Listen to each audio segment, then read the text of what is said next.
நமச்சிவாய வாழ்க, நாதன் தாழ் வாழ்க. சிவபெருமானை அபிஷேக பிரியர் என்பர். பொதுவாக சிவாலயங்களில் பிரதோஷத்தன்றும் விசேஷ நாட்களிலும் சிவலிங்கத்திற்கு சிறப்பு அபிஷேக ஆராதனைகள் நடைபெறுவதை காண்கிறோம். இந்த அபிஷேக வகைகளில் பல விதங்கள் உள்ளன என்று சிவாகமம் கூறுகின்றது.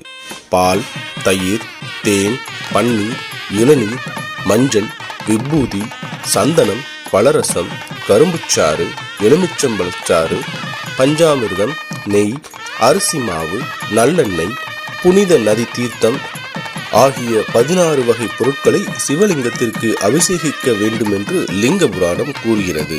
மகா சிவராத்திரியானது 4 காலங்களாக பிரிக்கப்பட்டு ஒவ்வொரு காலத்திற்கும் ஒவ்வொரு வகை அபிஷேகங்கள், அலங்காரங்கள், நிவேதனங்கள் சமர்ப்பணம் செய்யப்படுகின்றன.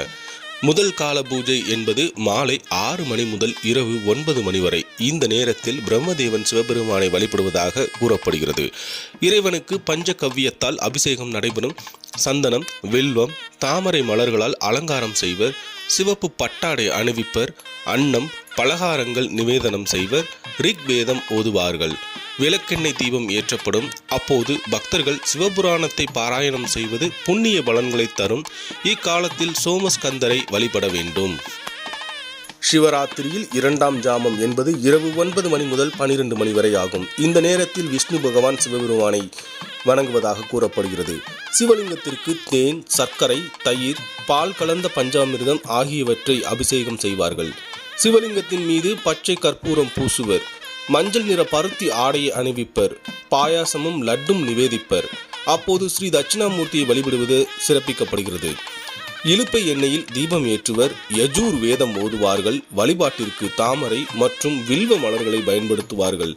பலாப்பழத்தை நிவேதிப்பார்கள். இது 2ஆம் கால பூஜைக்கான பொருட்களாகும். சிவராத்திரியில் 3ஆம் கால பூஜை என்பது இரவு 12 மணி முதல் அதிகாலை 3 மணி வரை. லிங்கோத்பவரை வழிபடுவது சிறப்பாகும். இந்த பூஜை பார்வதி தேவியால் நடத்தப்படுகிறது என்று கூறப்படுகிறது.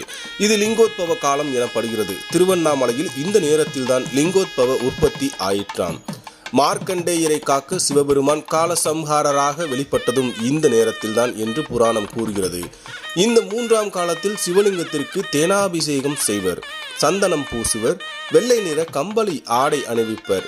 மாவுடன் நெய் கலந்த பல பலகாரங்கள், பாயாசமும் நிவேதனம் செய்யப்படும். நெய் விளக்கேற்றி கும்ப தீபம் காட்டுவார்கள் என்று கூறப்படுகிறது. அருகு மற்றும் தாளம்பூவை பயன்படுத்துவர். மாதுளம்பழம் நிவேதனம் செய்யப்படும்.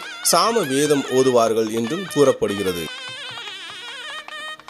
மூலலிங்கத்திற்கு அபிஷேக ஆராதனைகள் செய்வதுடன் கருவறைக்கு பின்னுள்ள லிங்கோத்பவ மூர்த்திக்கும் விசேஷ அபிஷேகங்கள் நடைபெறும்.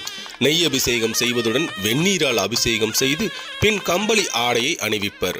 தாளம்பூ சாற்றப்படும். பொதுவாக சிவனுக்கு தாளம்பூ சாற்றுவதில்லை.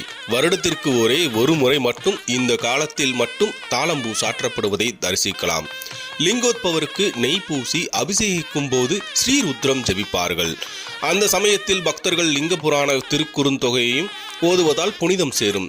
லிங்கோத்பவருக்கு எல் சாதம், சிவந்த நிறமுள்ள பழங்கள், நெற்பொரியும் வெல்லமும் சேர்த்து தயாரித்த பொரி உருண்டைகள், சுண்டல் ஆகியவற்றை நிவேதிப்பார்கள்.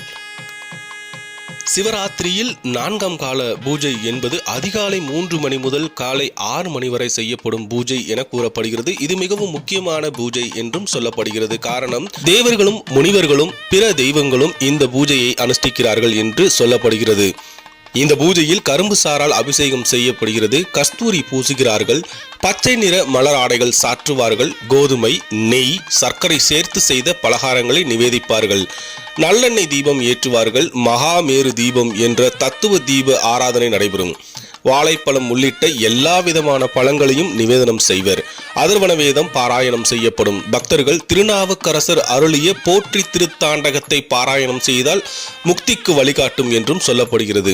சிவராத்திரி என்பதற்கு மங்களமான இரவு, இன்பம் தரும் இரவு என்று பொருள் சொல்லப்படுகிறது. சிவராத்திரி அன்று சிவபெருமானை முழு மனதுடன் நினைத்து இறைவனை அடைவதற்கான வழிவகைகளை நாம் தேடிக்கொள்கிறோம்.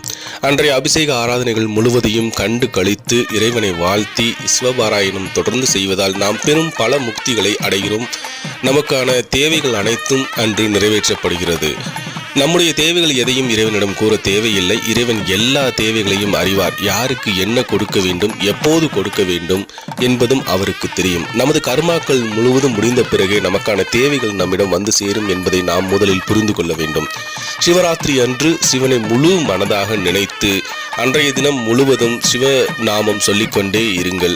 உங்களுக்கு நல்ல பொழுதாக விடியும். ஒருமுறை மகா சிவராத்திரி விரதம் இருந்து 4 கால பூஜையில் கலந்து கொண்டு தங்களால் இயன்ற பொருளுதவி தொண்டு செய்தால் 100 ஏகாதசி விரதம் இருந்த பலன் கிட்டுவதுடன் சிவனருளும் பெறலாம் என்று சிவாகமம் கூறுகிறது.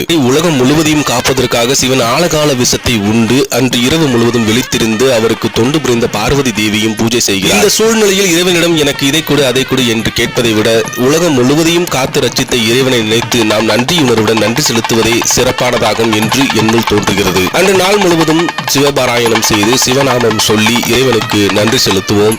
தென்னாடுடைய சிவனே போற்றி, எந்நாட்டவர்க்கும் இறைவா போற்றி. இந்த வீடியோ பிடிச்சிருந்தா லைக் பண்ணுங்க, ஷேர் பண்ணுங்க, கமெண்ட் பண்ணுங்க. தேங்க்யூ.